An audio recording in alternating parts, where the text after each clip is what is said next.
اسلام میں غیبت بہت بڑا گناہ ہے، غیبت بہت بڑا گناہ ہے۔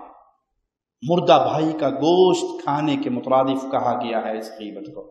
کیا خیال ہے؟ ماشاءاللہ ہمارے فیس بک کے جو مجاہد ہیں وہ جب جہاد کرتے ہیں فیس بک پہ بیٹھ کے اپنے اپنے امیدواروں کی عزت میں اضافہ کرنے کے لیے، تو ماشاءاللہ تبارک اللہ غیبتیں نہیں ہوتی جی۔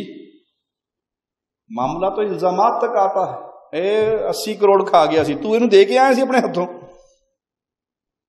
وہ اس کی پگڑی اچھال رہا ہے، وہ اس کی پگڑی اچھال رہا ہے، وہ اس کی پگڑی اچھال رہا۔ ثواب کے کاموں سے تو پیچھے ہٹے ہی ہٹے تھے، کتنے بڑے بڑے گناہ اپنے ذمہ لے لیے۔ بھائی یہ امیدوار اس امیدوار کے مقابلے پر ہے کہ جیت جائے یا ہار جائے۔ آپ اپنے مخالف امیدوار کے ذمہ جتنے الزامات لگا رہے ہو، اگر آپ کے پاس ثبوت نہیں ہوگا تو قیامت کے دن اللہ کے سامنے یہ آپ کا گریبان نہیں پکڑے گا۔ اس سیاست کے بخار میں، اس الیکشن کے بخار میں خاص طور پہ اہل ایمان اس حدیث کو اپنے سامنے رکھیں کہ مسکین کون ہے؟ کہا جس کے پاس پیسہ نہیں، کہا نہیں، مسکین وہ ہے جو بڑی نیکیاں کرنے والا، بڑی نیکیاں کرنے والا اور نیکیوں کے انبار لے کر آئے گا قیامت کے دن، لیکن ہوگا کیا؟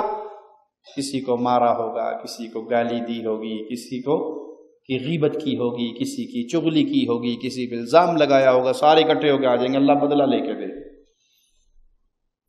کہاں سے دوں؟ سب کچھ تو دنیا میں رہ گیا، نیکیاں تو نے کی ہے، ثواب ان کو دے دے۔ کسی پہ آپ نے الزام لگایا، اس نے اتنے کھائے ہیں، اس نے یہ کیا ہے، اس نے یہ رشوت لی ہے، اس نے یہ کیا ہے، اور اگر اس نے وہ نہیں کیا، آپ تو مجرم بن گئے، اپنی نیکی تو آپ کی برباد ہو گئی۔ پیارے حبیب علیہ الصلوۃ والسلام نے فرمایا کچھ بد نصیب ایسے ہوں گے نیکیوں کا سارا ڈھیر خالی ہو جائے گا، سوالی ابھی بھی کھڑے رہیں گے۔ اللہ ان کو کہاں سے دوں؟ کہ ان کے گناہ تیرے سے اللہ دیے جائیں گے۔ کیا یہ حدیث ہم پہ آج فٹ نہیں آتی؟ ایک دوسرے کی پگڑیاں اچھالتے ہوئے اس گندی سیاست کے اندر داخل ہو کر لوگوں پہ الزامات کی بوچھاڑ کرتے ہوئے، اور اس کے لیے نمازیں بھی گئی، ذکر اذکار بھی گئی۔ کیا خیال ہے؟ ماشاءاللہ ذکر اذکار جاری رہتے ہیں نا الیکشن کے دن، تسبیح چلتی رہتی ہے، سبحان اللہ سبحان اللہ سبحان اللہ کی۔ کیا فکر ہوتی ہے؟ یہ آپ کو کس نے دیا؟ یہ آپ کے اوپر ذمہ داری کس نے لگائی؟ بڑے درد کی باتیں ہیں، کسی کو چھیڑنا مقصود نہیں ہے۔ پیارے بھائی، اللہ نے ہمیں امت دعوت بنایا ہے، امت سیاست نہیں بنایا۔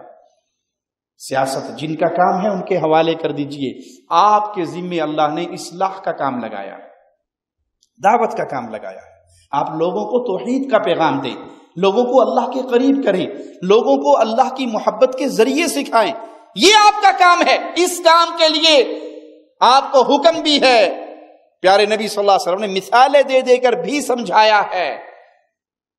اس کام کے لیے نہیں سمجھایا جس کام کے پیچھے ہم لگ کے دین اسلام کی بہت ساری خوبیوں کو چھوڑ کر ہم اسی معاشرے کے اندر گر رہے ہیں جو معاشرہ قطعاً اسلامی معاشرہ نہیں ہے۔